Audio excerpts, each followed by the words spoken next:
Welcome to the Foundry by Forge College.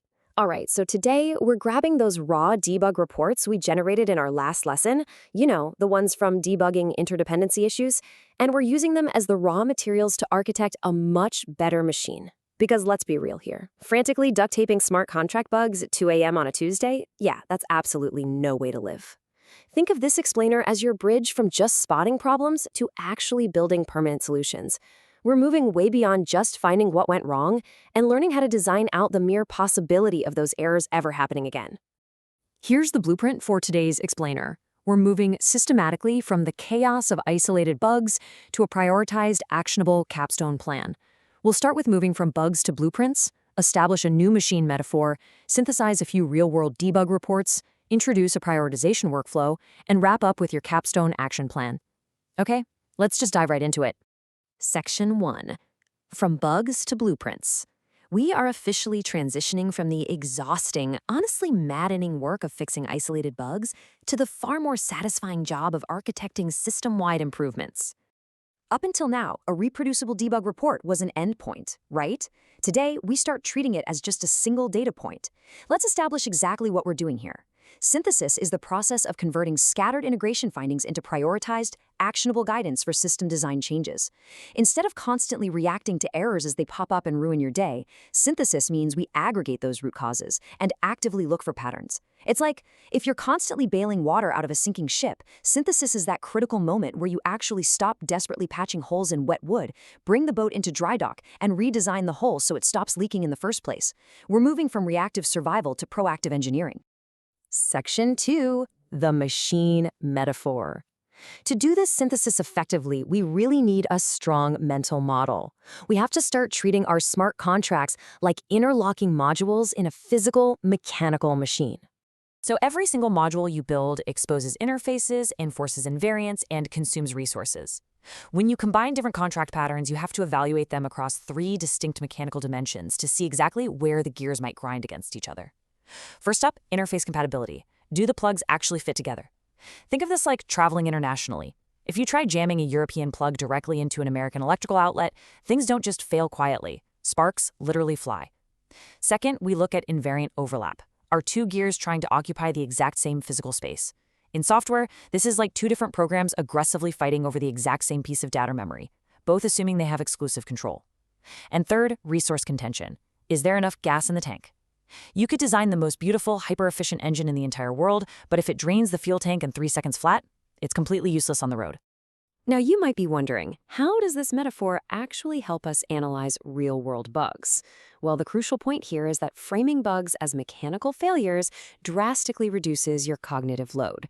Instead of treating every single bug as a unique, terrifying mystery that requires you to reinvent the wheel, we turn them into predictable, solvable classes of errors. A broken gear is just a broken gear, and once we classify what kind of gear it is, we already know the standard mitigation to fix it. Which brings us to Section 3, synthesizing 3 debug reports. Let's ground all this theory by walking through 3 specific debug reports. This process is super similar to the hands-on learning you find in other Forge College courses, and it's the exact practice you're going to need for your own smart contract integrations. Let's see what happens when an access control pattern, a proxy upgrade pattern, and a token accounting pattern walk into a bar. In Report A, we've got an interface compatibility issue with roles. It's a semantic mismatch. One module stores roles as a bit mask, which you can kind of think of as a complex switchboard controlling a bunch of different lights at once, but the token contract it's talking to expects a simple Boolean, a basic on-off switch. They are speaking 2 completely different languages. Meanwhile, Report B reveals an invariant overlap during an upgrade. Basically, an initialization call re-entrantly invoked a token transfer. Remember, reentrancy just means a function was unexpectedly interrupted in the middle of its execution to call another function before the first one even finished its job. It's literally the equivalent of a mechanic trying to change the tires while the car is actively driving down the highway at 60 miles an hour. Just a catastrophic timing failure. And then we have Report C, which highlights resource contention. Here, proxy forwarding, which is really just a mechanism for one contract to act as a middleman and pass messages to another contract, well, it was built without any batching optimizations. Because it passed these complex messages one by one in this wildly inefficient loop, it caused intermittent out-of-gas failures. Our poor developer mechanic basically sat there and watched highly complex transactions sputter, choke, and completely die on the side of the road because they just burned through their entire gas tank before crossing the finish line. As the old engineering adage goes, adapters are firewall plates on the machine. Fewer plates save weight but increase risk. This perfectly illustrates our primary design trade-offs. If we collapse our safety boundaries and strip away those adapters to avoid those nasty out-of-gas errors we just talked about, sure, we save gas, we make the machine lighter, but we also massively increase the blast radius. That means if a bug does slip through, there are no firewalls left to stop it. It destroys the entire engine instead of just blowing out one contained, easily replaceable part. It's that classic engineering balancing act between safety and efficiency. So, how do we prioritize these fixes? With our mechanical issues clearly identified, our semantic mismatch, our upgrade reentrancy, and our gas hogs, we really need to know what to fix first without burning out before the capstone project even begins. That brings us right to Section 4, the prioritization workflow. Let's introduce a structured workflow to prioritize these design changes. And we want to base this purely on verifiable evidence, rather than just guessing what feels most important at the time. To do this, we use a foolproof 5-step process. Step 1, collect and normalize your reports so you're actually comparing apples to apples rather than totally disconnected bug tickets. Step 2, classify them using those interface, invariant, and resource tags we just discussed so you understand the exact mechanical failure. Step 3, cluster them together to spot the broader patterns and prioritize them based on severity. Step 4, propose your mitigations, detailing exactly how to fix the gears. And finally, Step 5, produce your final synthesis notes so the rest of the team actually knows what to execute. This sequence ensures our final recommendations are grounded in reality and perfectly aligned with our project constraints. Now, the math for Step 3 is simple, but it's absolutely crucial. Priority score equals impact weight multiplied by frequency, all divided by effort.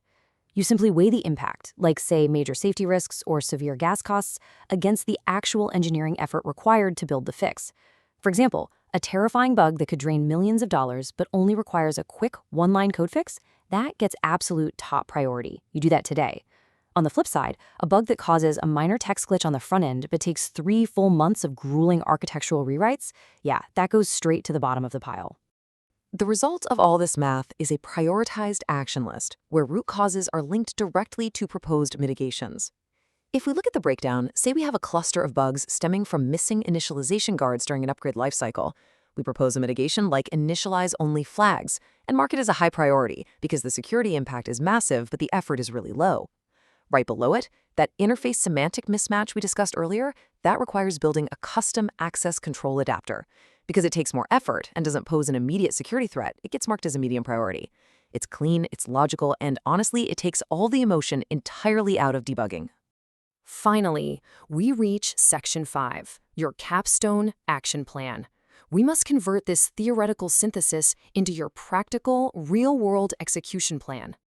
To successfully cross the finish line here, you have a few core deliverables. You'll need a 1 to 2 page synthesis note, 3 clearly prioritized improvements, and at least 2 debug reports cited directly as evidence of your findings. Most importantly, though, your final handoff document absolutely must include concrete acceptance criteria. Your synthesis has to be testable and completely operational. You need to be able to decisively prove to a reviewer that your proposed architectural fix actually solved the underlying mechanical failure once and for all, no half measures. Which leaves us with one final provocative question. Are your smart contracts truly ready for the capstone? Remember, taking the time to build a solid blueprint now prevents massive, catastrophic explosions down the line. Take those raw debug reports, apply your synthesis workflow, and architect a robust machine. To learn more about this subject and explore other Web3-related topics, make sure to visit the website forge.college. Keep building, keep synthesizing, and I'll see you in the next explainer.